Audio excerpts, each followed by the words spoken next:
Boop, boop, boop. So, yeah, thanks for joining me, everybody, on this Discord M8 meetup. This week has been pretty hectic for me with preparing for production or running production and for the units for the pre-orders, and finally getting a large beta done and sent off, the 135.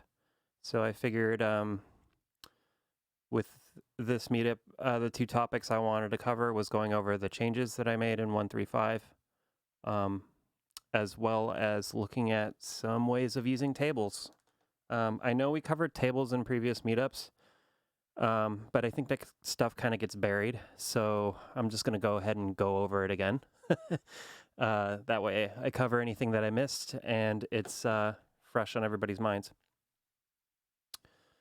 But yeah, also, if anybody has any songs, feel free to DM me them and I will play them. Or if you want to join in on the stream, you can. And play it probably after the table stuff. Ugh. Yeah, it's been a crazy week. Yeah. So I guess I'm going to go ahead and share my screen. Also, if anybody has any questions, you could feel free to ask either on my Twitch or on our streams chat in the Discord channel, or just if you're on the Discord instructional streams, just unmute and ask away. If not, I'll just keep mumbling myself forward through this. I'm going to go ahead and share my screen. And do it here. Oh, that doesn't look right at all, does it? Give me a second. I think I just screwed up everything, didn't I? This is all like super zoomed in. Hold on.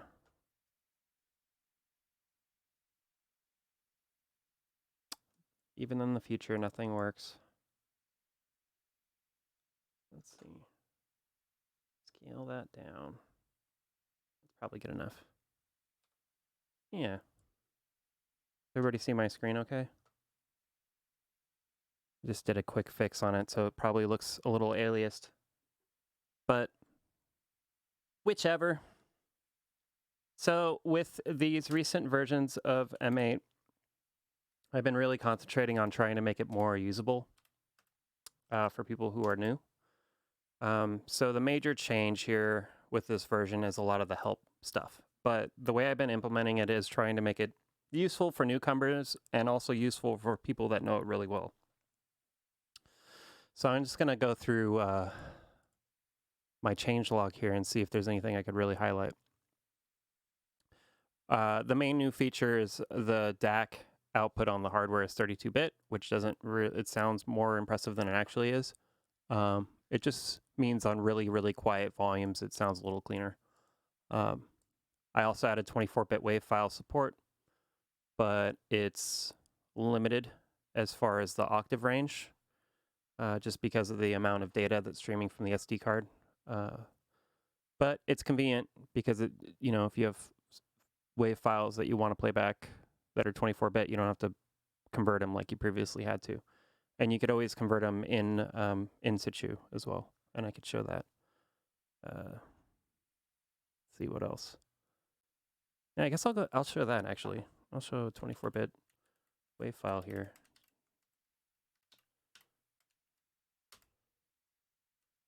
So this, let's see, where did I put it?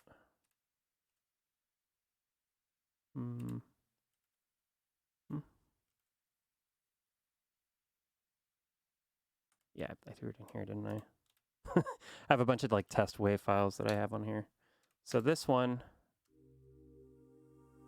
it's super quiet. Hold on. Turn up the volume.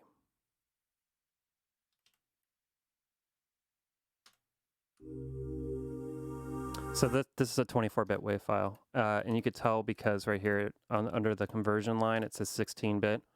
So if you click on this, it'll down convert that 24-bit file to 16-bit. One of the reasons you'd want to do that would be the octave range going up in octaves is limited on 24-bit. So if I start increasing the octave here, you'll see it'll stop responding to pitch right there. So it's up 1 octave.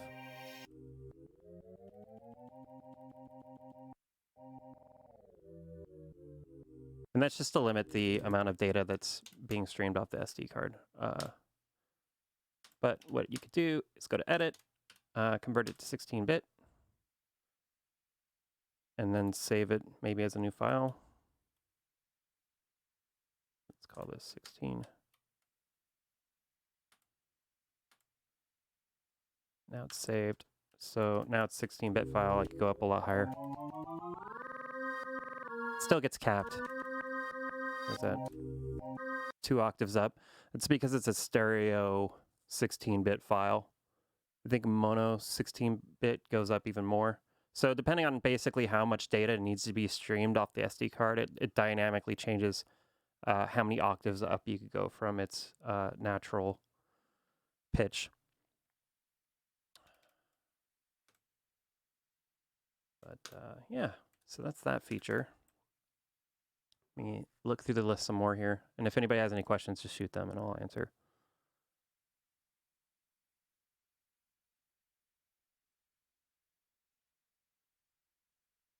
All right.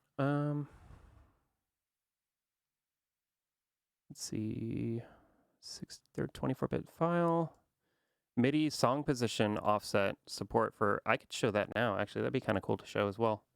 Let me launch Ableton. Maybe I could do this. I probably can't. Now that I think about it. But basically what that means is inside the MIDI settings here on receive sync or on receive transport, you have pattern-based transport, which is just like most things where most hardware, where if you hit play on a different piece of gear and this is in a receive sync, it'll start playing immediately, but it won't take into position where you are in the song. The second mode here is song mode, which will.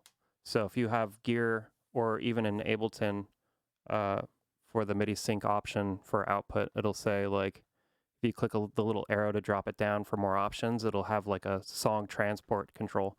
And what that does is if you skip forward in the song and hit play, the M8 will also play from that position. And it has the same option for sending as well. This is especially handy if you had 2 M8s, because that way their song positions would always be kind of linked to each other. Let's see, file browser. We have now instrument preset preview.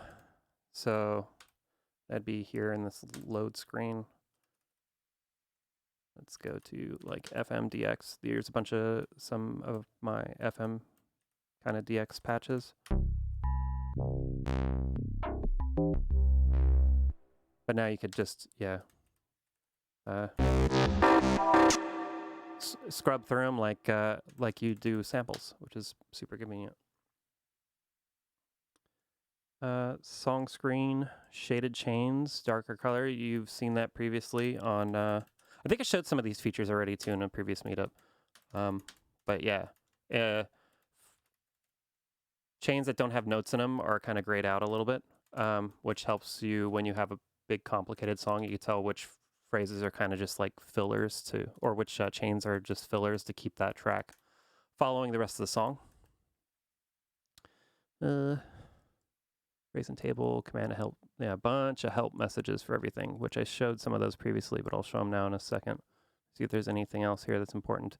Samples have better metadata handling for less fail to load errors. So before, if you had like a bunch of metadata in a WAV file, basically like artist name and that kind of stuff, M8 would, if there was too many of those things in there, M8 would trip on its feet and would say like, I failed to load the WAV file. And it's just improved now, so it should be able to handle any normal WAV file that has a bunch of metadata in it. So that's good. Instrument envelopes and LFO. Some interpolation improvements on the sound quality as far as envelopes and LFO, because they're not necessarily audio rate. the value that they're animating is audio rate, but the envelope itself has a different update rate. So just a better formula for interpolating that. And then a bunch of bug fixes that nobody cares about. The the one major change here is the pitch slide command had a huge bug in it, I guess, since the beginning of M8's existence, where it would never reach the destination note.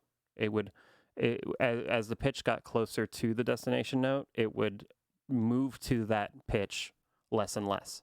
So it was a, kind of a sloped, non-linear pitch slide.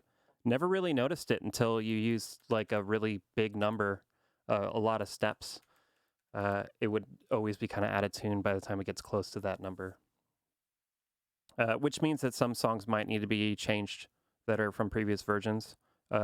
This value adjusted slightly so that way it still sounds correct musically. But yeah, let's look at some of the help stuff of the... So for starters, in the chain screen, there's a little help message here. The bottom, you can see it says transpose, and it tells you how many semitones. So super convenient in the way that now people who don't know LSDJ know what this little TSP is. Because I think before it's kind of, I don't know. It's easy to discover, to learn what it is, but at the same time, like when you first see it, you're like, I don't know what this is. What am I looking at? But at least now, especially when you go down octaves, you can see, oh, look, minus 24 semitones, so that's 2 octaves down. So it's pretty easy to find that exact number. For command help, I wonder if those do anything. Yeah, I always had that instrument help down there. It tells you what the instrument is that's playing. But every single command here has help. So right here for ARP, it has ARP intervals. So if I want to do A minor, if that was a real instrument. Oh, I think I just broke something. Oh, I know what I did. I turned on receive sync. Yeah. So kind of helpful text there for ARP. And chance tells you the percentages on the left side of the command and the percentages on the right side of the command. So pretty useful. Delay note tells you how many steps that note's, how many ticks and steps that note's going to be delayed on that value. And that's totally based upon the groove. Yeah, I think groove 0 is what it's currently using to do the math on that. So it knows now that 4 steps, or for a value of 4 is 4 ticks, which is 1 step, because that's what the groove says.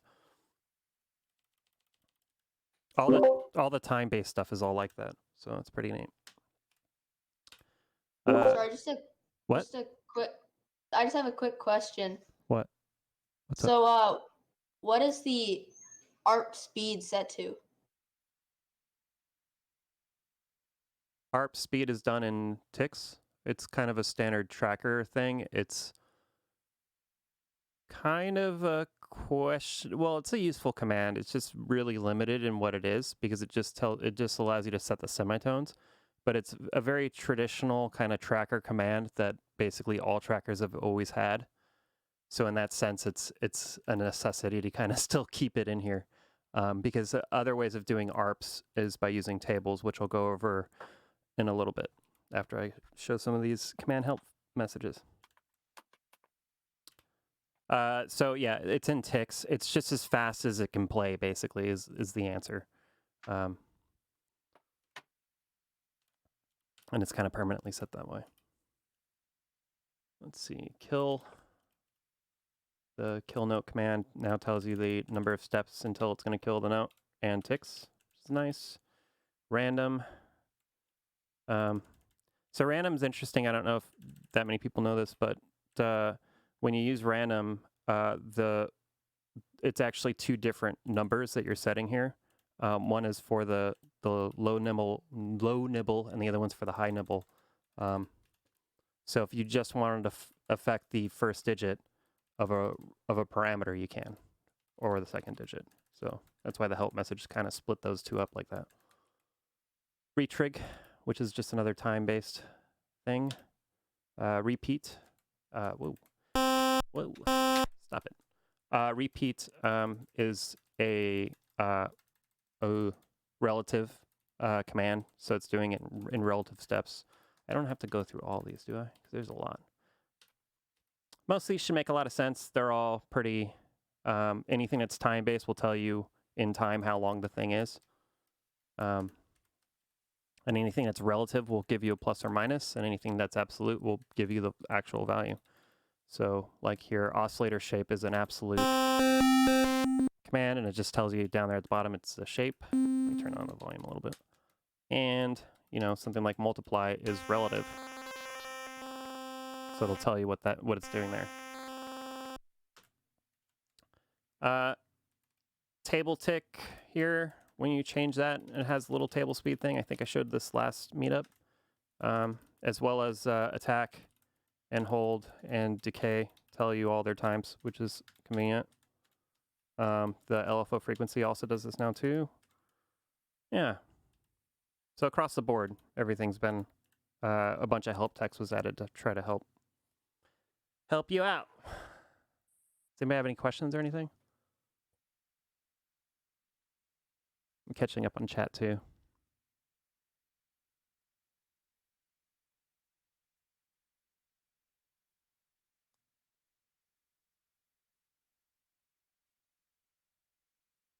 All right. So let's see what else besides that. I think that's pretty much it as far as the 135. 136 I just released today. And all that does is I rewrote USB audio. So hopefully for those, especially those running Windows, all the little clicks and stuff like that that you would get should be minimized or completely gone. That's a pretty big deal. So it's not the easiest thing to do, but I'm glad that it was able to be solved. So hopefully the 136 will help those that are running headless and those that want to record the M8 from USB or record USB stuff or use the M8 like a sound card. Hopefully that makes it a little bit more reliable. Thanks a lot for that. No problem. Very appreciated. So you said that this was an issue with the audio library for Teensy, right? It's actually a two-part issue. It was more specific to Windows. Windows has an issue with high speed USB high speed mode, and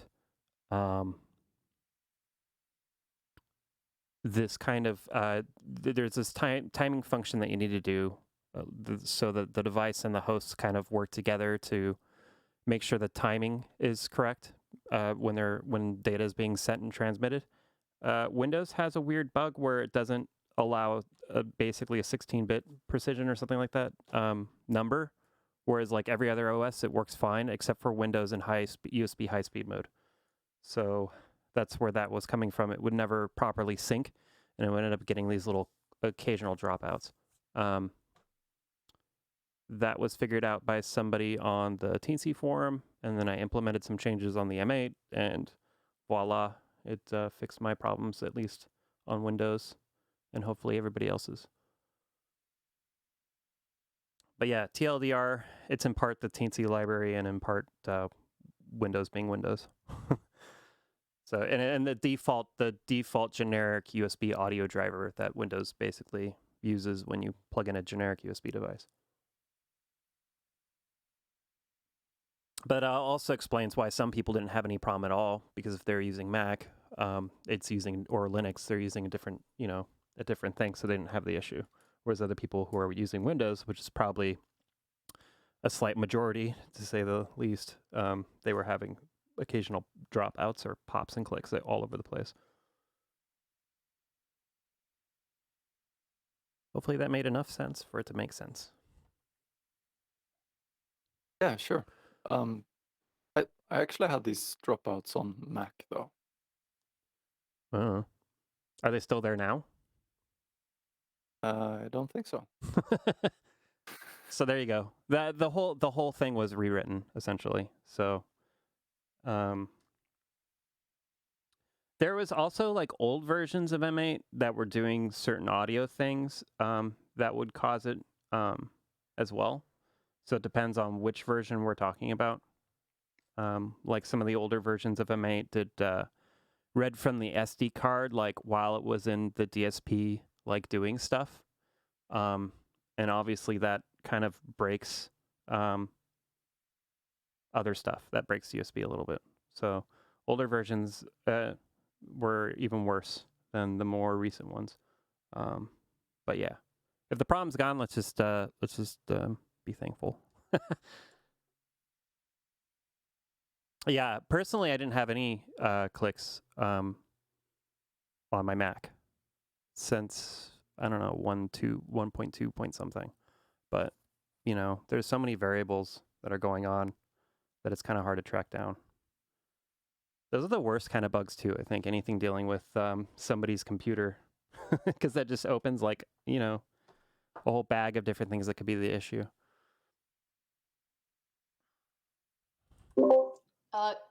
Can you like show me how just rendering like 2 tracks would work or something like that? There's previous Discord meetups that are on the YouTube channel that you could watch that I think probably have timestamps that show you how to do rendering. Which ones? Go to the YouTube channel and look at the videos. Okay. I'm not going to demo rendering right now because we've gone over that a bit. And I think most people that have headless or an M8 know that. Unless there's multiple people that need help with it, then I could try to help. I could demo it.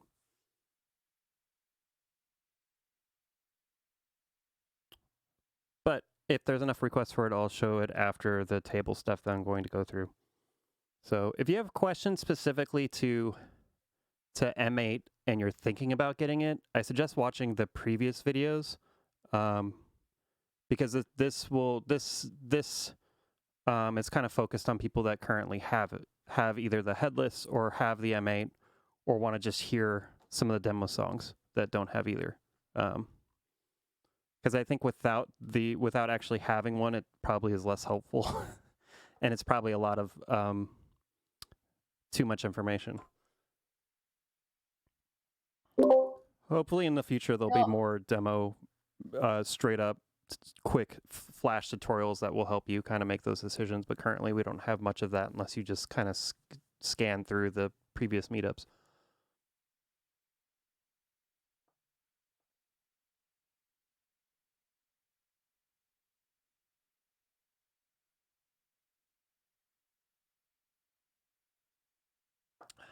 Okay. Does anybody have any other questions or anything about what we just talked about, I should say?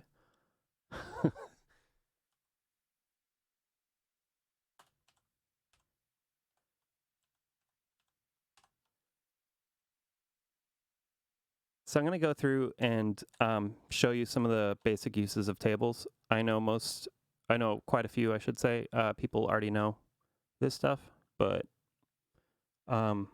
it'll definitely be useful for people that haven't. And I know we've covered it in the past, like I said already, but let's just do it. I think I made a list this morning of things that I wanted to show what the table can do. So first one is table as an ARP. I'm going to use the basic, actually not the wave synth, let's just use a basic saw. So in M8, tables automatically, there's a table per instrument automatically, and it's automatically assigned. And by default, its rate, how fast it plays its little ticks here, is set to 1. You can see right there at the bottom of the screen, it'll tell you how long it takes for each of the steps in the table to take. So if I set this to 6, it's going to increment for basically in line with every step here in the phrase when it's triggered.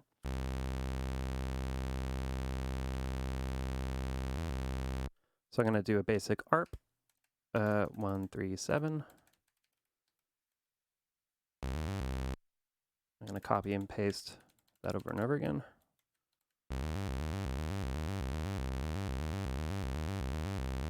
Right?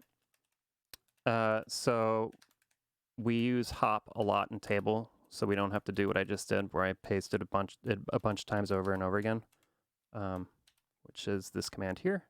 So now it's just going to play these 3 over and over again.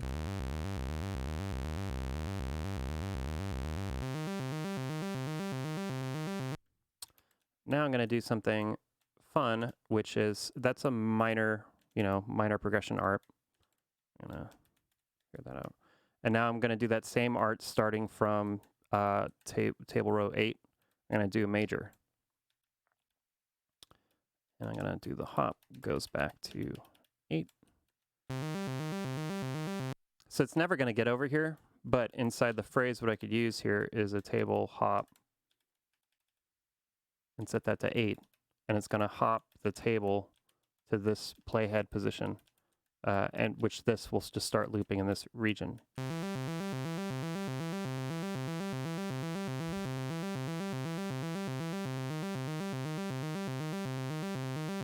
So if you wanted to use a single table to have basically multiple small tables in it, you can. So I'm going to do that and then set that to 8.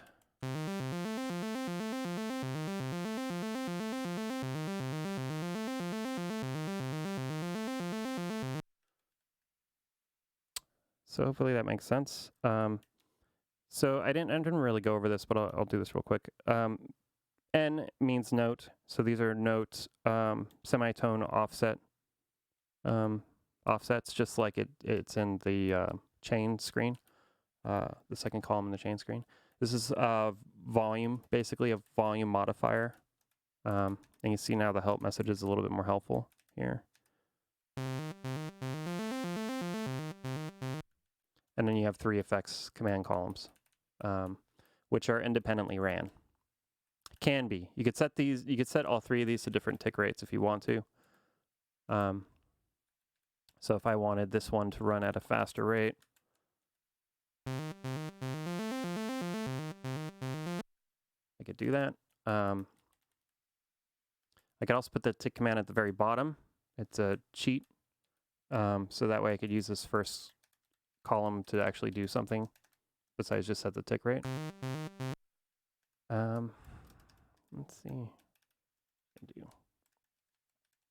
This is going to sound terrible, but I'll do it anyway.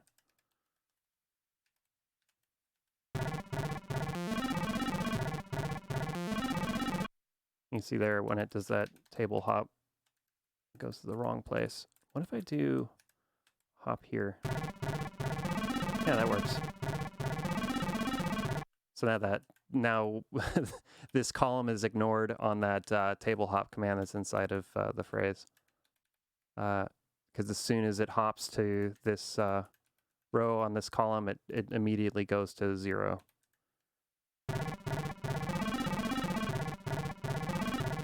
Right, I just made a mess. I love it. Looking for any questions, by the way, if anybody has any. I'm probably going to go through these pretty quickly. So, ARP with hop, with table hop, table and step mode, which is sweet. I'm going to go ahead and, no, I'm going to keep that. I was going to remove it, maybe I won't. What I'm going to do, though, is just remove everything, remove this note, remove that.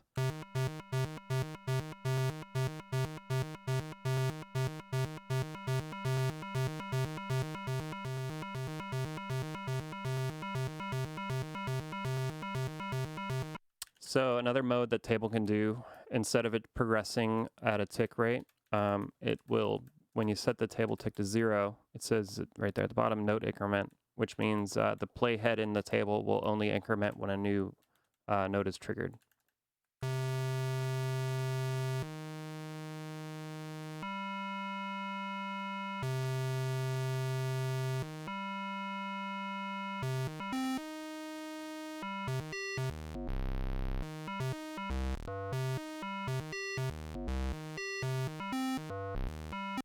Yeah, it's a pretty neat little feature. I think if I set this, I don't know if this is going to work, so I might be crazy, but if I want this second column to not do that, if I want this one to actually free play, while this one's doing the step thing. I think this should work, but it might not. Yeah, it does.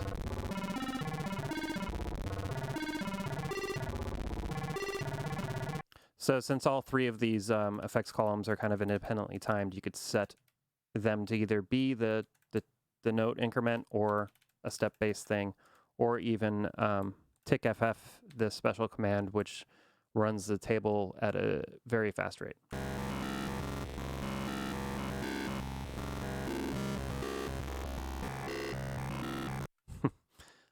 It's probably pretty terrible for using it on the os command, but you get the point. So table as chord. I messed up the last time we did a meetup and we were talking about chords. I'm just gonna go ahead and start a new song. And that's I forgot about a few of the other macro synth types, because some of these types are like this one's a triple saw. It has actually 3 saw waves where timbre and color are the pitch of the other 2 saws. And same with triple square and triple triangle and triple sine. So those are all, you can use those as chords as well. So I'm going to use the triple saw here and set a chord of some kind. The only problem with doing it this way is you kind of have to guess like what the chord is.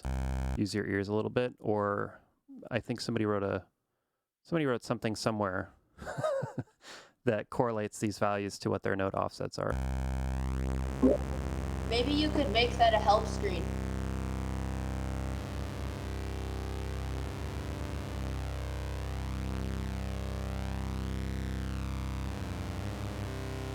Yeah, it could. That goes in. That's a bigger fish to fry, because every single shape in the macro synth, which there's 40 something of, have these 2 parameters mapped to something special for that shape engine. So that's, I thought about doing that too, but it's going to take a little bit of time and some writing to try to figure that all out. So yeah, maybe in the future, shortly. And what does the Redux thing do? Degrade is a sample degrade, and Redux is bit reduction. So it goes from a 16-bit down to 4 or something. That's actually pretty cool.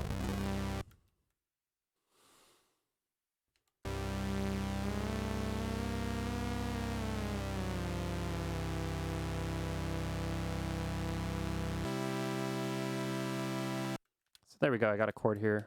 What I'm going to do is I'm going to use this is probably a crappy example, actually. I'm going to use the FM synth to do this, just because it's more clear on the note offsets. I'm going to set this to pitch, 2 pitch, and 3 pitch, and make these into more like saw waves, and change these to note offsets. Yeah.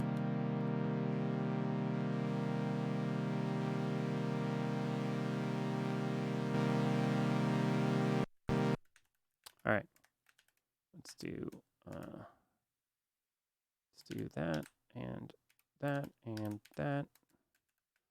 I'm gonna move. Actually, I only need to move mod 1 by -1 to do the minor versus major, but this is a terrible example of using this. I think I've used this a bunch actually in the demo songs that are on M8 as well, splitting up the table for multiple uses.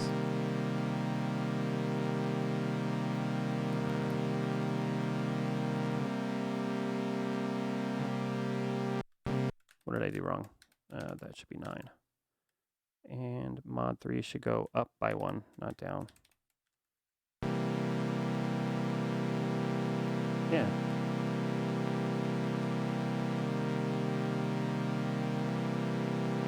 So now I have a way of going from major to minor And actually, if I set this to some absurdly fast rate, actually, let me just move. I'm gonna move this here. Move that to there. Yeah. Whoa. I need that space. I need space.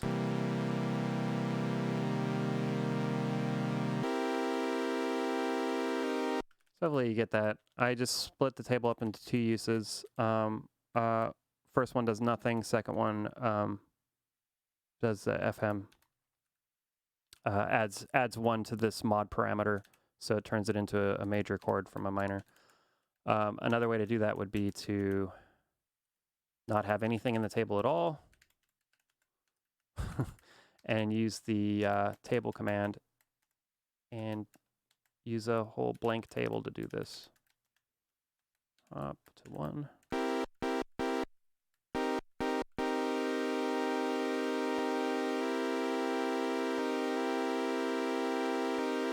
So what this is doing is changing the table. So instead of playing table 0, it's going to play table 80, which is 64, right? 128? 128, sorry. Yeah, that goes into a question somebody asked before, why have extra tables? Because you could use them for all sorts of utilitarian things across the board that aren't linked to instruments. Boop, boop, boop. Looking at my list. Table as chord using table hop, did that. Table as volume modulation. I don't know why I would do that, but I'll do it anyway. I'm going to do the volume command -1, and it's going to hop forever. A simple, straight, linear envelope, basically, that's slowly decreasing the volume by 1 over and over. Why does the volume reset? It resets because the instrument's being retriggered.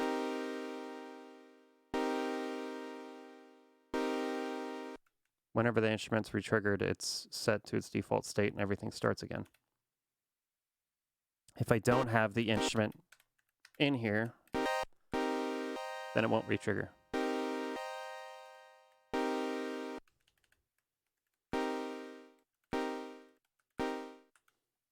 So, but what we could do is, if I want to do a weird envelope, is use the rep command, which will basically hold the last value and keep applying it for a given number of steps.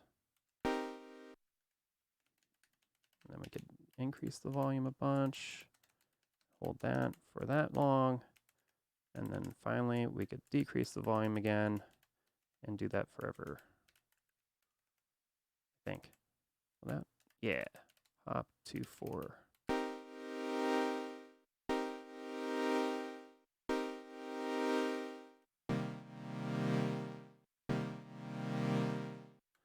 So yeah, using table, you could do basically, you know, I don't know how many steps that is, but maybe up to 8-step custom envelope with different points.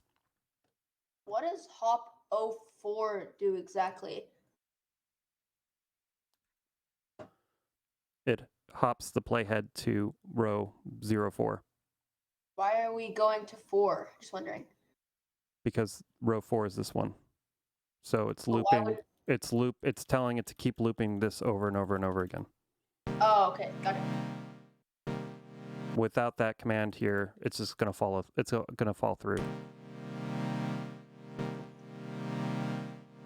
So wait, how does it get back to row 0? Because tables loop forever, and I'm forcing it to hold at specific points and manipulate that playhead so it doesn't loop forever. No, but why after it's done that, the row 4, why does it go immediately back up? I'm confused Like, by the is question. I don't really understand trackers that much. Is it because every time the instrument's re-triggered, the table resets or something? So table is like, this isn't a tracker. Tables aren't a tracker thing. Tables are kind of a little sound DJ or little piggy tracker.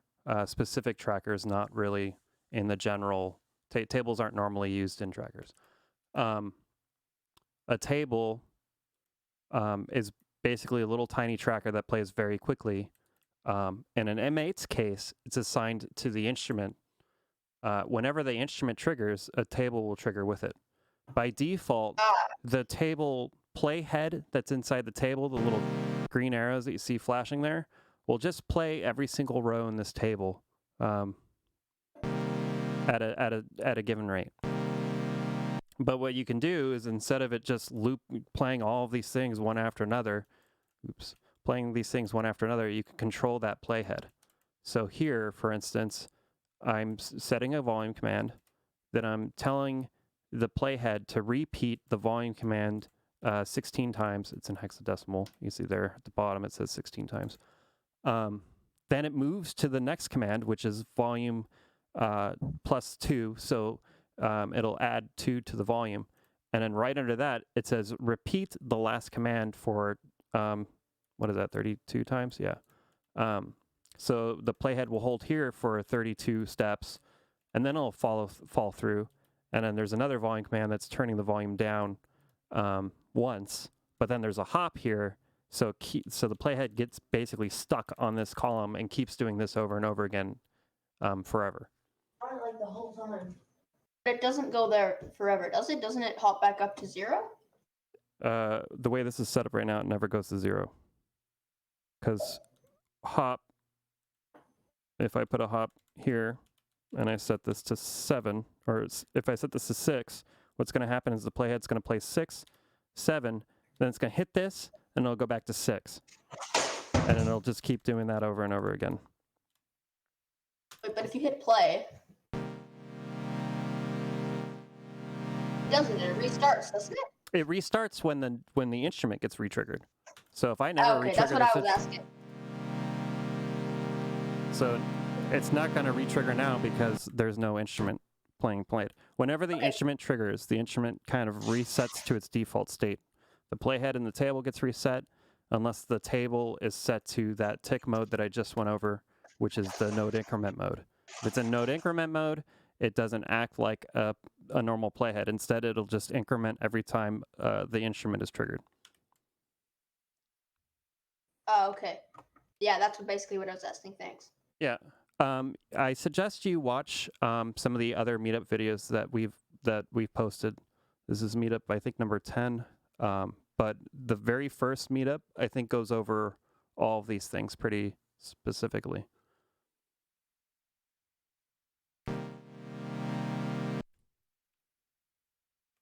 Anyway,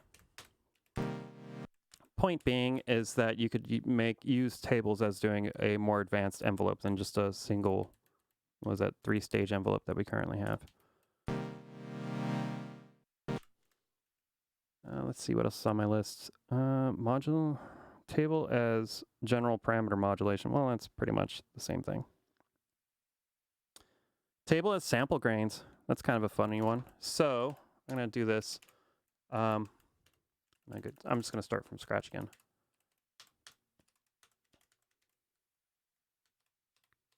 So I've gotten 2 emails so far from people asking me if M8 will do granular synthesis, and I believe when they said that, they're referring to polyN tracker's granular synthesis, which isn't necessarily granular because it's only one mono grain. It's very similar to how most trackers work in that sense. But I'll go ahead and show how you could control something similar, but not quite. I'm gonna go find a voice sample.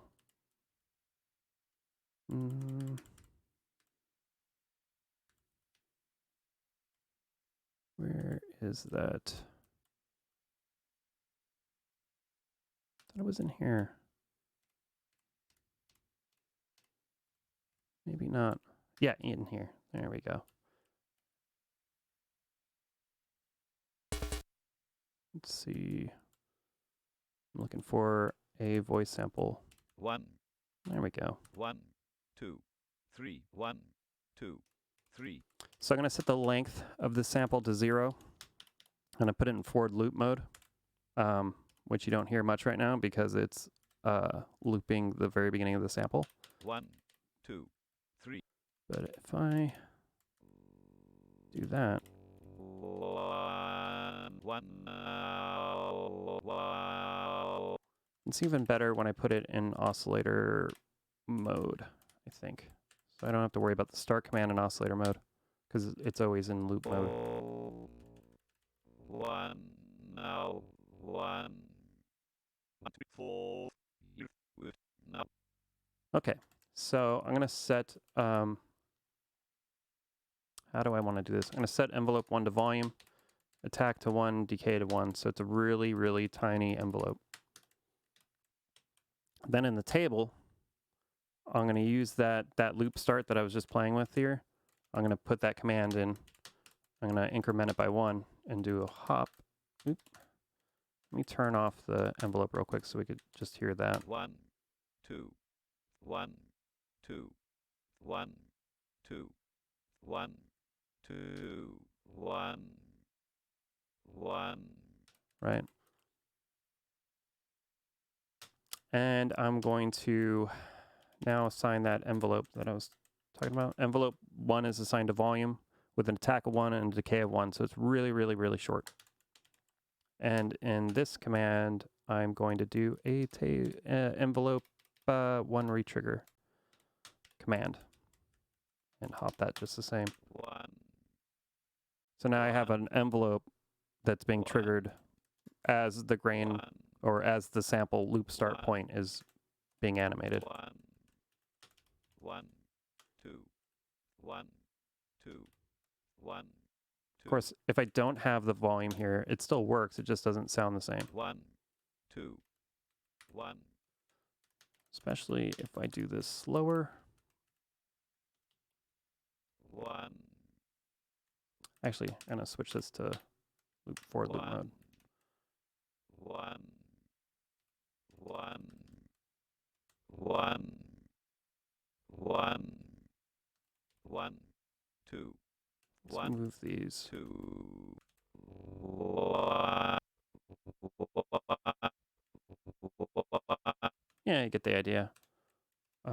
This sample's a little long, though, too, so I don't have that much control over it. But if I cropped it, we just get the 1. And crop the beginning, too. And save it as just 1. There we go.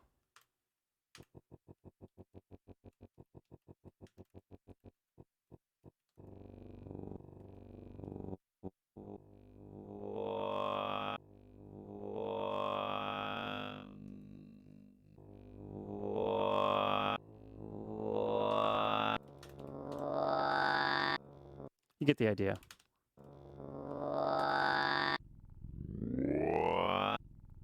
Yeah.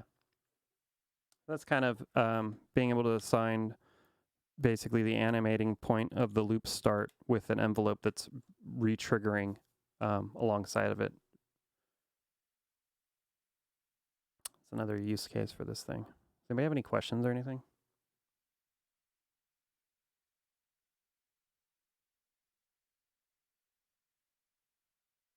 I'll take that as a no. Last one I'll probably show here is going to be ugly, and I think I've shown this one previously, which is the thing I liked originally when I implemented the table stuff in M8. Let me just wipe this, which is to try to do that C64 style drums, which are generally hard to do unless you're using a C64, I think, where you would switch the oscillator type really quickly to get a percussive sound like a snare drum.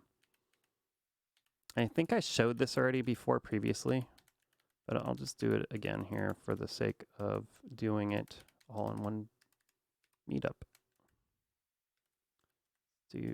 So let's set this to noise, I think is what I want. So shape 8. Hold shape 8 for some time, and then I'm going to go to a 50% pulse, which is shape 2.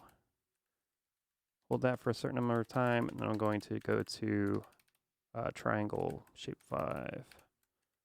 Hold that for a number of times, and then I'm going to go back to noise and hold that forever with a hop. This is going to sound like crap, but it'll get us there. Set the table's tick rate to something fast, maybe. Make the noise really high pitch.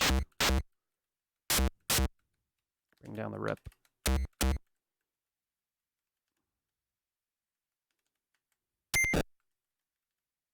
Sorry, bear with me. I need to shape this.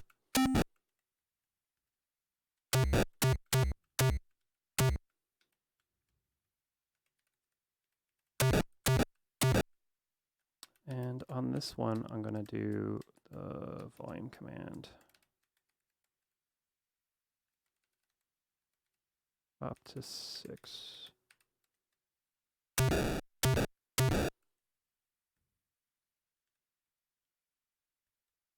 Yeah, that's right? And then let's get rid of that.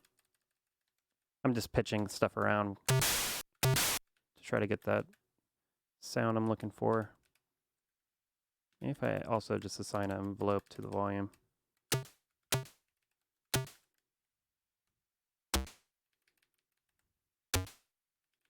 It doesn't sound quite right.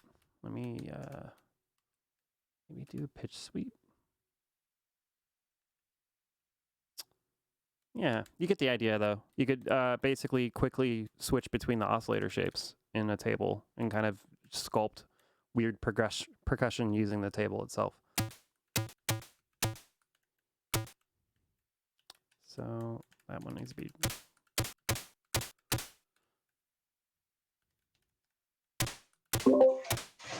I assume you can assign an oscillator to the pitch, right? I mean, sorry, an envelope to the pitch, right? Of course. If I wanted to. I don't know if I want to. Let's see. Yeah, of course I can.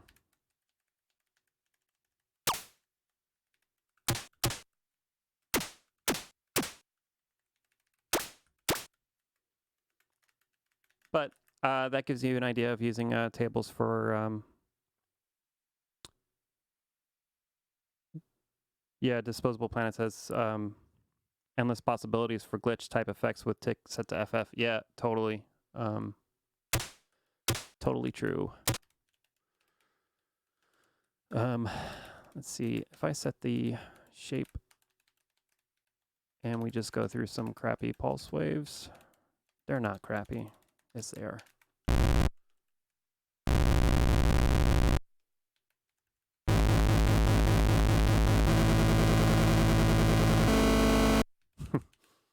Such as switching between the pulse shapes very, very quickly.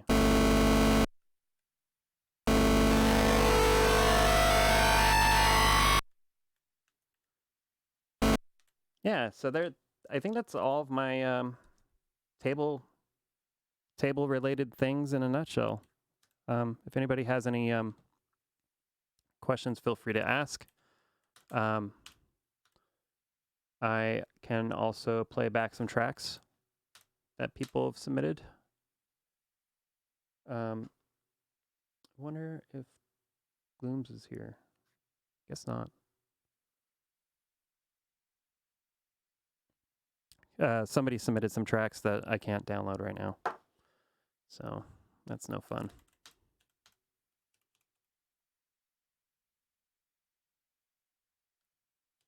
Oh, I didn't know there was a CDK stream going on right now. Yeah, you shouldn't be watching this if that's the case.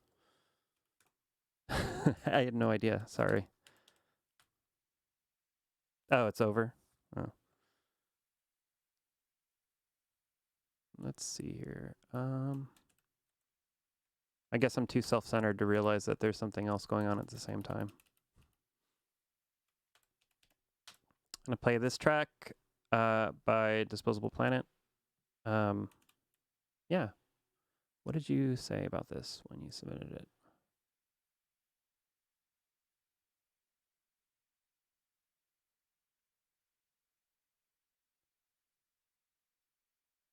Oh, just released an album of M8 tunes. That this is off of that. Cool. Wait, why are some of those rows highlighted blue?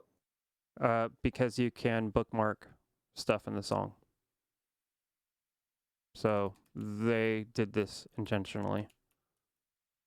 If you hit option 3 times, you could create a bookmark and it'll turn blue. So I'm gonna go ahead and play this track. Yeah.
Wow.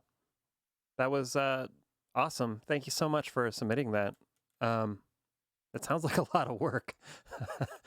Wow. Yeah, it's super chippy. I love it. And it also reminded me of something else I forgot to talk about on the new version.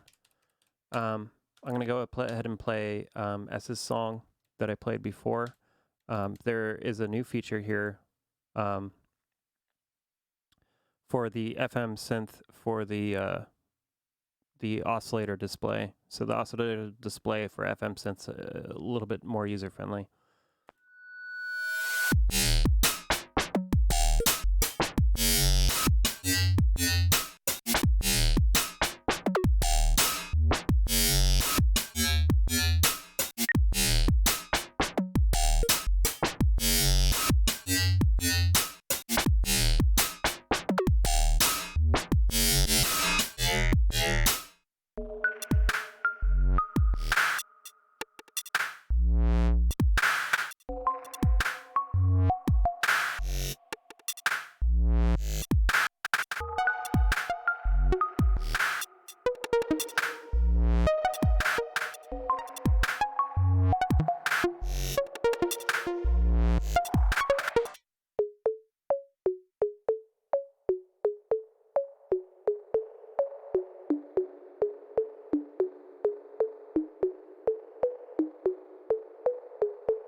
Yeah, that's also an amazing track. But I thought when I first played this back after I fixed the, this is like the ultimate FM test for me when working on stuff on the FM synth. So when I redid the oscilloscope display there, I was quite pleasantly surprised at how well it tracked with this song. And hopefully that enables you a bit more understanding when you're manipulating parameters on the FM synth, what it's actually doing to the sound as you manipulate it.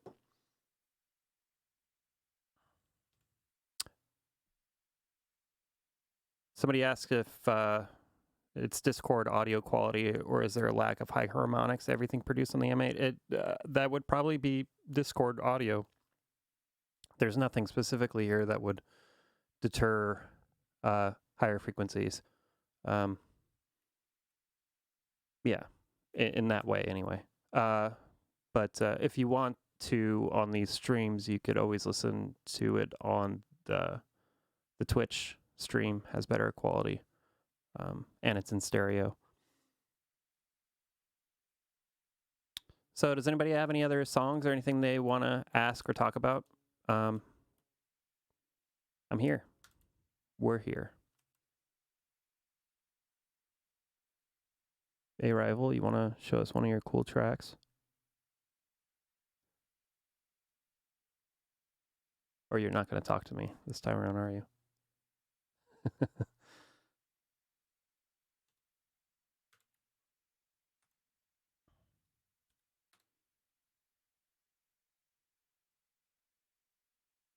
Yeah, the Twitch stream isn't super great with audio either. But yeah, it's better than Discord, just because for whatever reason Discord is mono.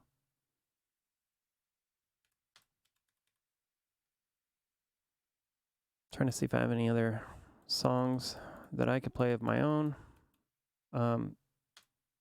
Again, if you want to share a song, you're more than welcome to now if you have the ability to, or you could send me a bundle. Else, we could also call it, because I don't have any other content to talk about.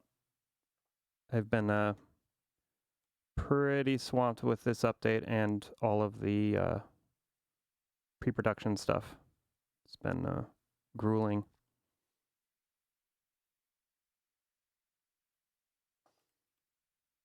Yeah, there'll be one more, I think one more major update before the production units ship. I know I want to add in the some way of displaying all the key combination shortcuts would be helpful, and maybe more descriptions on stuff. That will probably be included on the next set of betas moving forward.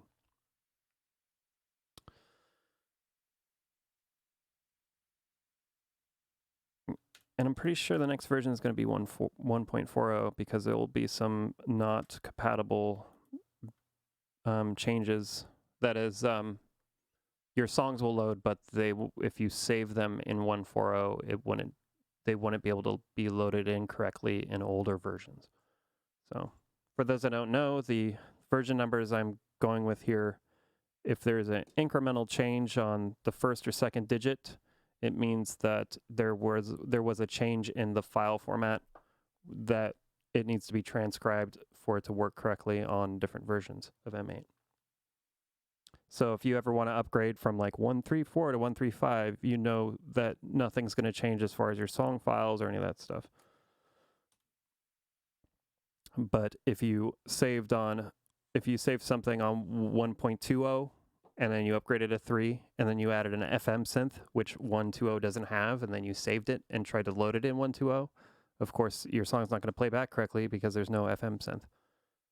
So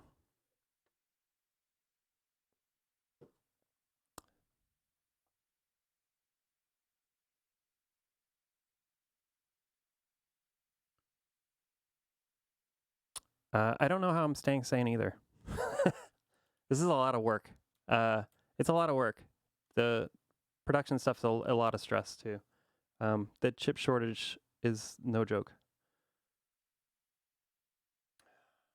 But yeah, if anybody has any other questions or anything, feel free to ask. Else, thanks for joining, because I'm probably going to call it because I don't have much else to show.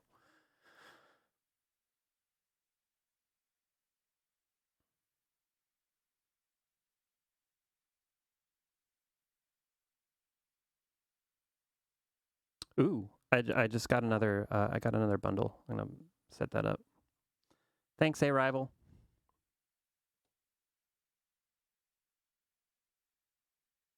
Give me a minute while I download and transfer another bundle.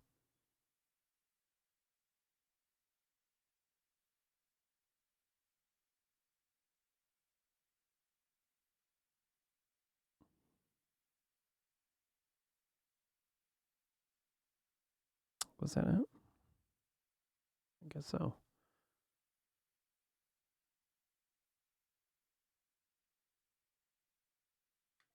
Wonder what this is going to be.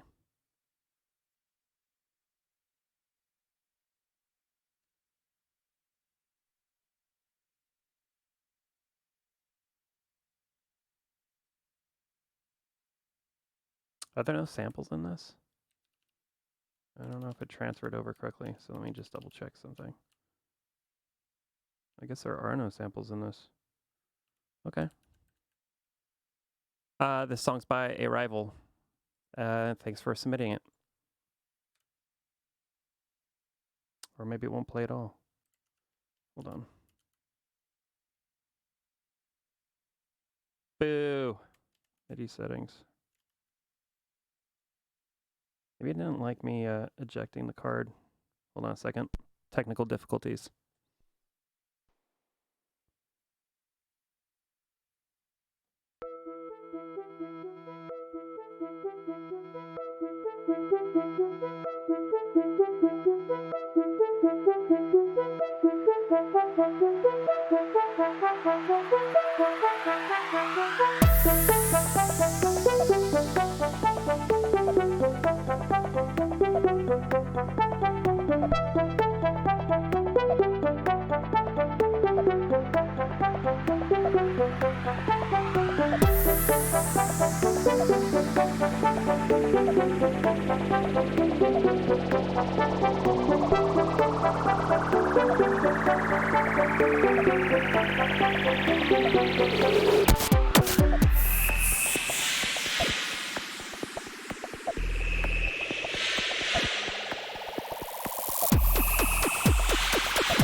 Buster.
Wow.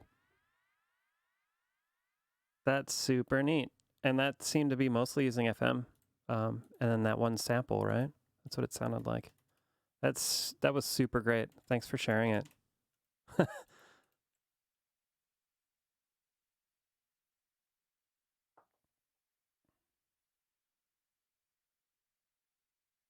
All right, everybody.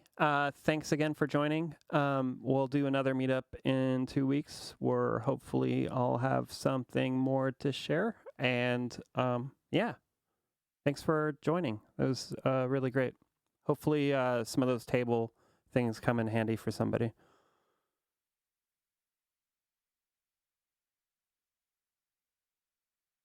Have a good rest of your weekend, everybody.